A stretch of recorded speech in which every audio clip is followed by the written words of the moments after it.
They thought she'd stay silent. They were wrong. The flickering candlelight cast long, dancing shadows across the polished mahogany of the boardroom table. Rain lashed against the panoramic windows, mirroring the storm brewing in my heart. This was supposed to be a celebration, the culmination of a decade of my life's work. Instead, it was an execution. And I was the one on the chopping block. He stood at the head of the table, the man I had once called my mentor, my partner. His voice, usually a source of comfort, was now a cold, sharp blade, slicing through the tense silence. Ilara's contributions were foundational, he said, a cruel smile playing on his lips, but the company requires a new direction, a vision she simply cannot provide. One by one, the board members, people I had shared dinners and dreams with, nodded in choreographed agreement. They slid the severance papers across the table, a pathetic offering for a soul they had just stolen. It wasn't just my project.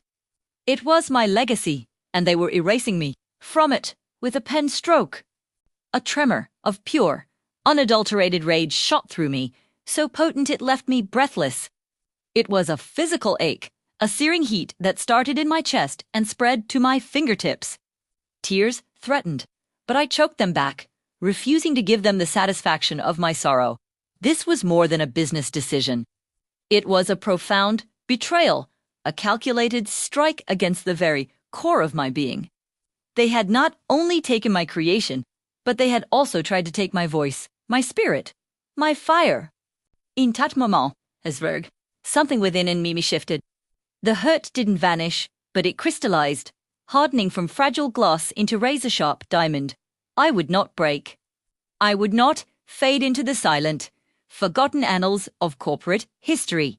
A paper's back Mionstedi. Keep it, I said, my voice low but unwavering, each word a promise. You'll need it more than I will. I would not be silenced. I would not be erased. I would be remembered.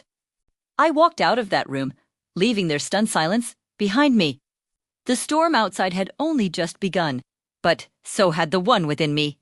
They thought they had buried me, planting me in a shallow grave of legal documents and empty platitudes. But they had made a grave miscalculation. They forgot that I was a seed. And this betrayal was the dark, fertile ground from which my revenge would grow. My plan was already forming, a whisper in the back of my mind, a ghost of a blueprint they never knew I possessed. They thought the game was over, but I was about to change all the rules. They had taken my company, but I still held the key. The one thing they never bothered to check?